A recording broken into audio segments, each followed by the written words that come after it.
3 months ago, I watched the two people who brought me into this world swing a crowbar through someone else's living room wall, convinced they were teaching me a lesson. What they didn't know was that they were actually handing me the freedom I never realized I'd been craving, freedom from the people who were supposed to love me the most.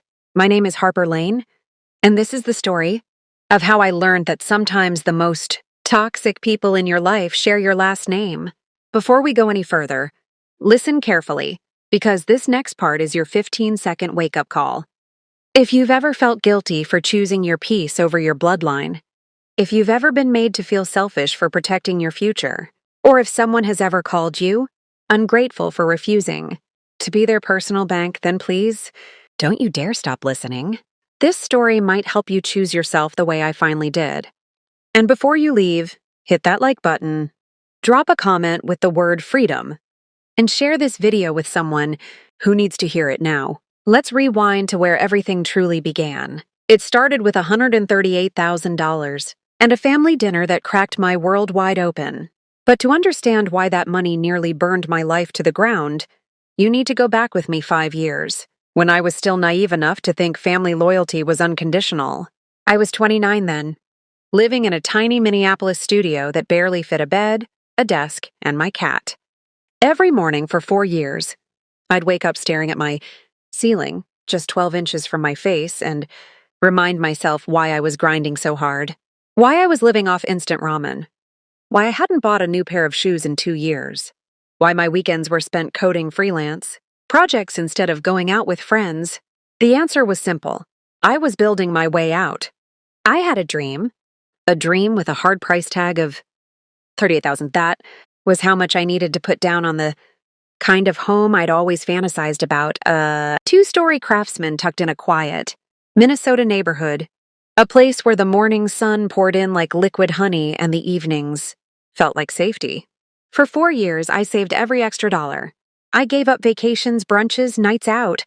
I poured myself into work, sometimes finishing a 12-hour shift only to turn around and pick up a freelance gig. Every dollar was a brick. Every sacrifice was part of the foundation. And every Saturday, I'd visit my parents in White Bear Lake for family dinner, something we did like clockwork. Mom always made beef roast. Dad always complained about the snow. And my older brother Caleb, age 34, would show up with his wife Jenna, who spoke about financial opportunities, like they were lottery tickets she just hadn't scratched yet. Caleb was the golden child, the one Mom and Dad always bragged about, even though he'd failed at business twice. Even though both failures had cost my parents tens of thousands of dollars. Even though he never seemed to learn. That Saturday in October felt off the minute I stepped inside. Jenna was whispering to Caleb like they were plotting a heist. Mom kept giving me these bright, strange smiles that didn't reach her eyes. Dad looked everywhere but at me. I was too excited to notice all the warning signs. I had photos of the house I wanted pulled up on my phone, ready to show them the dream I'd been shaping brick by brick, dollar by dollar. "Harper," Mom said with that tone I recognized immediately, a tone she used whenever. She was about to ask for something big. "Caleb has wonderful news to share." And with that, Caleb didn't just talk about his business venture, no, he presented it. Like a PowerPoint at a board meeting. He had graphs, projections, a printed pamphlet with a logo. I swear he said the words, market disruption, at least 3 times. "I've learned from the past," he said, voice full of confidence he hadn't earned. "This venture is different. It's smart. It's scalable. I just need capital to get started." And then, every head in the room turned toward me. Not casually, not subtly, deliberately, like predators who'd already circled their prey. "Why are you looking at me like that?" I asked. Mom cleared her throat. "Well, you've been saving for a house, and your father and I thought—" "Mom," I said sharply, "how do you know how much I have saved?" She looked away. That was when it hit me. They had talked about me. My finances, my savings. They had planned this moment like a trap. Caleb leaned forward, fake gentle. "Harper, Mom mentioned you have around $138,000 saved." The world went silent except for the pounding in my chest. They had counted my money. They had decided what I owed them.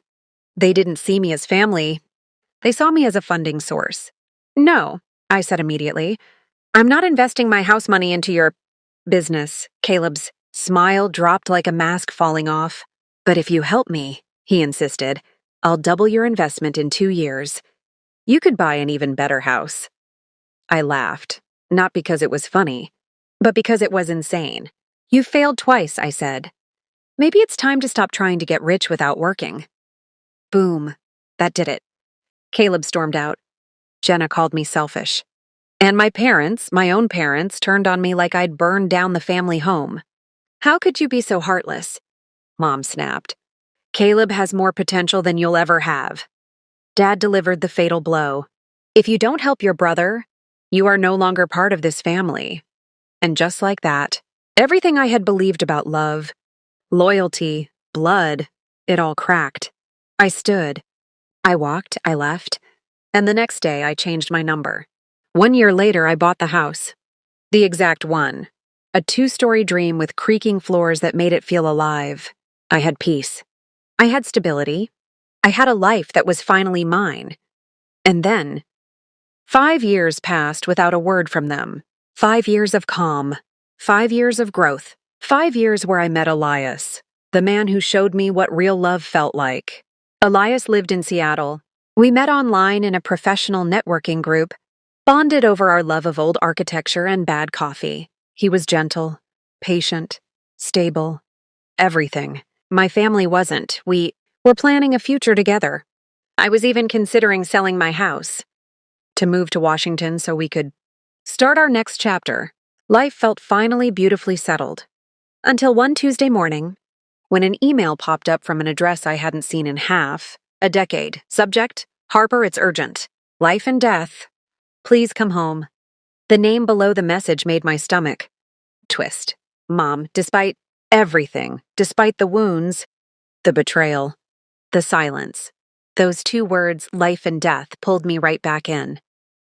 I needed answers. I agreed to meet them that Saturday. When I pulled up to their house, I noticed 2 cars in the driveway. A brand new Lexus, a Tesla, not exactly the vehicles, of people on the brink of death. My heartbeat quickened. I knocked. Mom opened the door crying. Harper, she breathed. Thank you for coming. The whole family sat inside like some bizarre reunion episode. Caleb hunched over, Jenna clasping his hand. Dad stiff as a board. What's going on? I asked. Your message said someone was dying. Mom swallowed hard. It's Caleb, she finally said. He's in terrible trouble. Caleb wouldn't look at me. Not once. Dad cleared his throat. His business collapsed 3 months ago.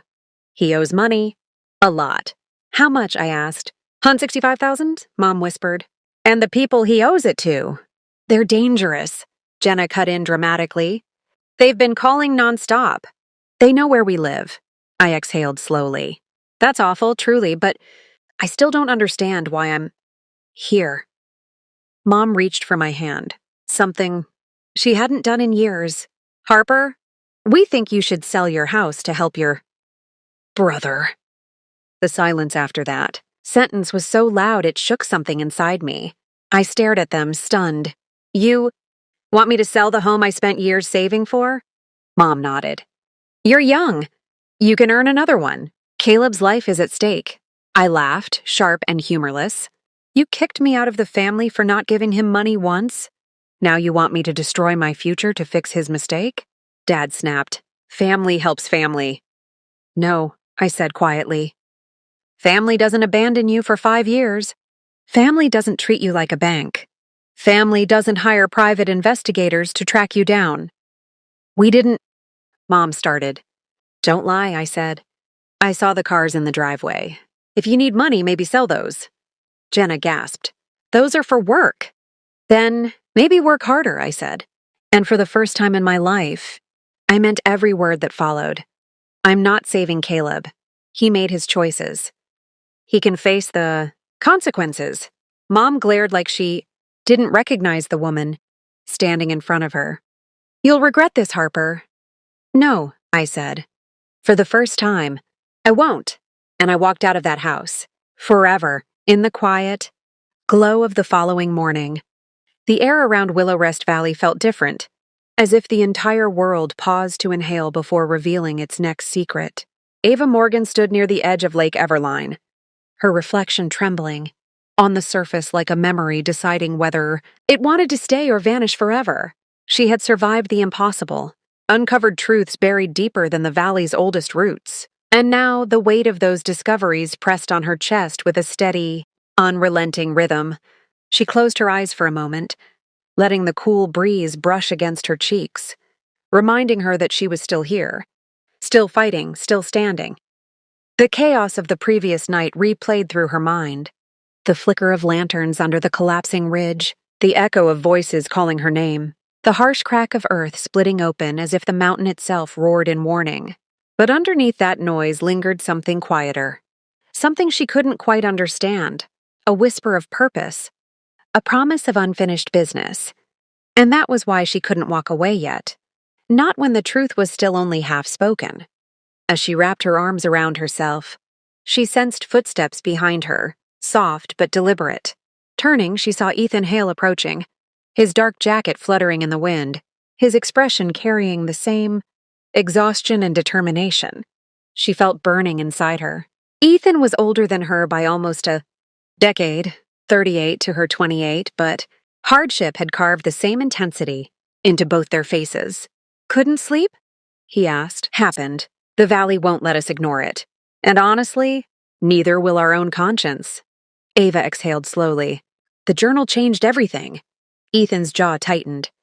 Yeah, and we still don't know who else has seen it. Hidden beneath the roots of an old sycamore tree, they found the crumbling leather journal. Pages, filled with warnings from a man who disappeared decades earlier. A man who tried to expose the government's covert experiments beneath. Willow Rest Valley? His words told of a program that manipulated seismic frequencies, trying to weaponize the natural fault lines beneath the region, intending to create controlled quakes to test military infrastructure resilience. But the tests were never controlled. They triggered unpredictable fractures that endangered thousands. And the government buried every shred of evidence, leaving witnesses to disappear or forced into silence. Ava's father had been one of those witnesses. She now knew the truth that stole his life, a truth he tried to hide to protect his daughter, hoping the valley would forget what it had seen. But Willow Rest Valley remembered everything. If we go public, we'll become targets, Ethan said quietly, pulling Ava from her thoughts. They won't let us walk away freely, not after we found that journal. Then we don't walk away, Ava replied firmly. Not until the world knows what happened here. Ethan glanced at her with admiration tinged with fear. You're braver than most. No, she whispered. I'm just tired of being afraid. As they stood together, the sun crept higher, its golden rays spilling across the lake like a promise of clarity. Ava felt something shift inside her. This was the moment everything changed. She took the journal from her bag, flipping through the pages, her fingers brushing the cracked edges. There's someone we haven't talked to, she murmured. Someone who might have answers, Ethan frowned. Who? Dr. Lorian Briggs, the geologist who left Willow Rest right after my dad died. He disappeared from the public eye, but rumors say he's living in a remote cabin 2 hours from here. Ethan crossed his arms. If he was part of the original project, he might be running for a reason. He might not want to talk. Ava shut the journal. Or he's waiting for someone to finally finish what they started. Ethan hesitated, then nodded. Then we go to him. Today, the drive into the mountains felt like traveling through a living memory. The narrow roads twisted like veins through dense forests, sunlight flickering through branches like coded messages. Ava kept replaying her father's last conversation. With her, the urgency in his tone, his insistence that she leave the valley if anything ever happened to him. But she didn't leave. She stayed. And because she stayed, she uncovered the truth he died protecting. Ethan kept the vehicle steady as the road climbed higher. You okay? He asked. Just thinking, Ava replied. Every mile closer feels like a step towards something huge, something we can't undo. That's usually how truth works, Ethan said. Once you see it, it becomes impossible to unsee. When they reached Dr. Briggs's cabin, the air smelled of pine and old rain. The cabin looked abandoned, windows shuttered, porch creaking in the wind. But as they stepped closer, a voice called from behind the door. If you came for what's buried, turn back now. There's nothing left worth dying. For? Ava exchanged a glance with Ethan. We're not here for what's buried, she called out. We're here because of what's been hidden. Silence. Then the door cracked open, revealing an older man with silver hair, sharp eyes, and a tremor in his hand. What do you know? He asked.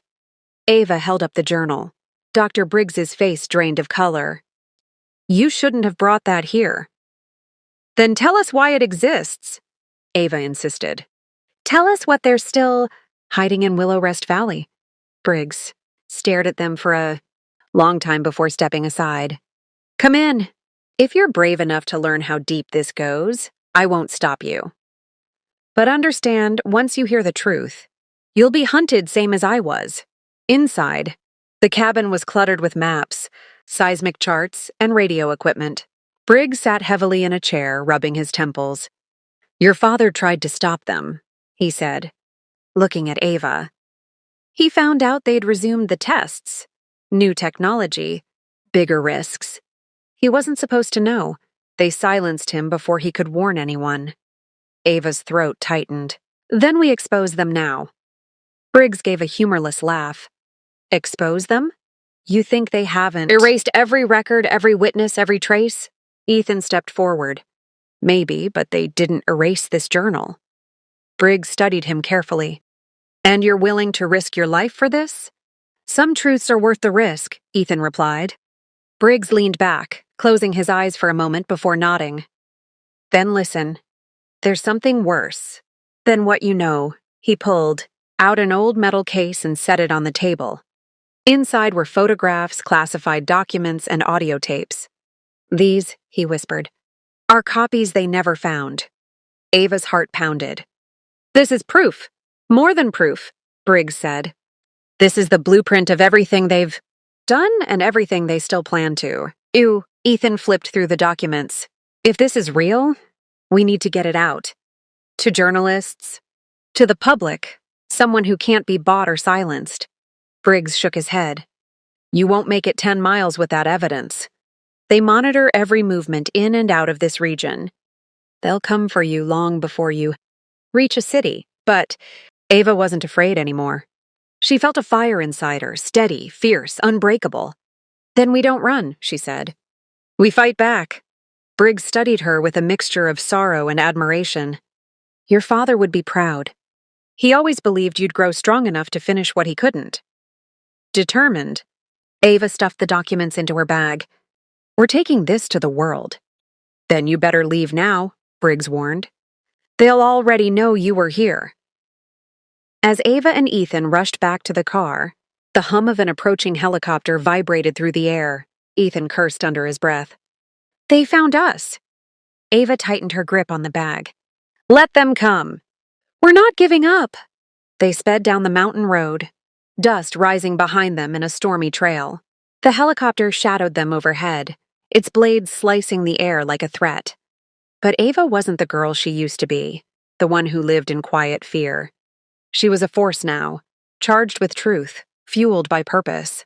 If anything happens, Ethan said, voice steady despite the danger, upload everything.